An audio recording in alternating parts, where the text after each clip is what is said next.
తొందర అనేది పాపం క్రైస్తవ జీవితంలో. తొందరపాటు చర్యలు కుదరదు. తొందరపడి నిర్ణయం తీసుకోవద్దు, తొందరపడి ఆలోచన చేయొద్దు, తొందరపడి నీ బిడ్డల జీవితంలో ఏ నిర్ణయం తీసుకోవద్దు. దేవుని కొరకు కనిపెట్టు. ముఖ్యంగా ఒక మాట చెప్తాను, నీ బిడ్డల వివాహంలో నీ జీవితంలో తొందరపడ్డావా తప్పటడుగు, నీ బిడ్డల జీవితాన్ని పాడు చేస్తావు. ప్రార్థన చేయి. దేవుడు నీ జీవితంలో నీ బిడ్డలకు సరైన వ్యక్తిని నడిపిస్తాడు. ఆయన నడిపించకపోతే ఆయన నమ్ముకోవడం అనవసరం, ప్రార్థన చేయడం అనవసరం. ఇంకెందుకు? అంత నమ్మలేని కాడకి, దేవుడు నీ బిడ్డకు మంచి సంబంధం ఇవ్వన కాడకి, నీ బిడ్డ జీవితాన్ని కట్టన కాడకి నువ్వు ప్రార్థన చేయడం ఎందుకు? ఆయన కొరకు ఎదురు చూడడం ఎందుకు? దేవుడి పని చేయలేడా? చేస్తాడు. ఘనమైన వివాహం ఘనంగా ఆయన చేస్తాడు. ఎందుకో తెలుసా? నీకు బిడ్డల్ని ఇచ్చిన వాడు వారికి జీవిత భాగస్వాములు కూడా ఇచ్చే బాధ్యత ఆయనది. మరి ఆయన కొరకు ఎదురు చూడాలి కదా. చాలామంది తల్లిదండ్రులు తొందరపాటు నిర్ణయాలు తీసుకొని బిడ్డల జీవితాన్ని పాడు చేసిన వాళ్ళు అనేక మంది తెలుసు. వద్దు, దేవుని బిడ్డలుగా మరి తొందరపడకండి. దేవుని నిర్ణయం కొరకు ఎదురు చూడండి.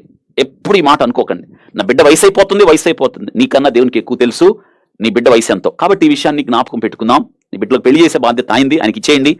ఎలా నీ బిడ్డకు పెళ్లి చేస్తాడో మీరే చూస్తారు, ఆశ్చర్యపోతారు. అది నాన్న గుండె పల్లె తట్టి ఏడుస్తారు. దేవుడు అంత గొప్ప కార్యం చేస్తాడు నీ జీవితంలో. అడుగు వాటన్నిటికంటే, ఊహించు వాటన్నిటికంటే అధికముగా చేయు దేవుడు. ఈ విషయాన్ని జ్ఞాపకం పెట్టుకోండి. శారా అబ్రహాములు తొందరపాటు నిర్ణయం. ఆ వేళ మంది ఈయనకు చెప్పుకొని వెళ్ళాడు అంతే. అసలు వెళ్ళాడో లేదో ఆ వెంటనే ప్రెగ్నెంట్, గర్భవతి. నిజంగా చూడండి, అబ్బా సక్సెస్ అనుకున్నారు ఇద్దరు.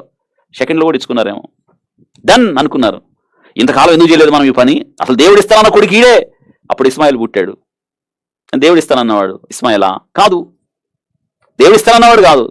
ఇప్పుడు వాళ్ళు సొంత నిర్ణయాలు తీసుకుని దేవుడు ఏం చేస్తాడు? చూస్తూ ఉంటాడు. ఆయన అడ్డుపడి ఆపుతాడా? దేవుడు చెప్పాల్సిందంతా చెప్పాడు. దేవుడు ప్రణాళిక చెప్పాడు.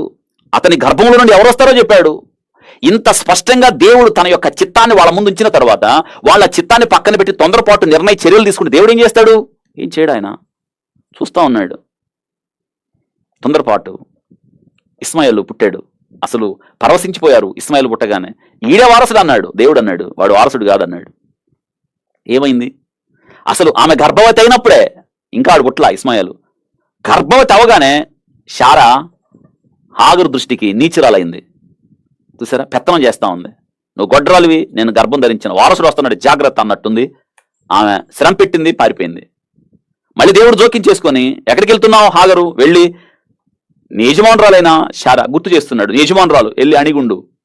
వచ్చింది, మళ్ళీ అణిగుంది కొద్ది కాలం. ఈలోపు ఇస్మాయిల్ పుట్టాడు. ఇంకా ఆనందం అయింది. అబ్రాహాముకు కూడా ఎక్కలేని సంతోషం అయింది. 14 ఏళ్ళు తర్వాత దేవుని సమయం వచ్చింది. అద్భుతంగా ఆ మాటలు పరిశుద్ధ గ్రంథంలో మనం చూసినప్పుడు ఎంతో సంతోషపడతాం. 21వ అధ్యాయం ఆదికాండం. యెహోవా తాను చెప్పిన ప్రకారం, అండర్లైన్, చెప్పిన ప్రకారం చెప్తాడు.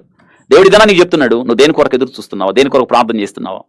దేవుడి కార్యం చేయాలని ఎదురు చూస్తున్నావా? దేవుడు జోక్యం చేసుకొని ఇష్టపడుతున్నావా? ఆయన చెప్తున్నాడు. ఆయన చెప్పిన ప్రకారం శారాను దర్శించను. చెప్పాడు, దర్శిస్తాడు.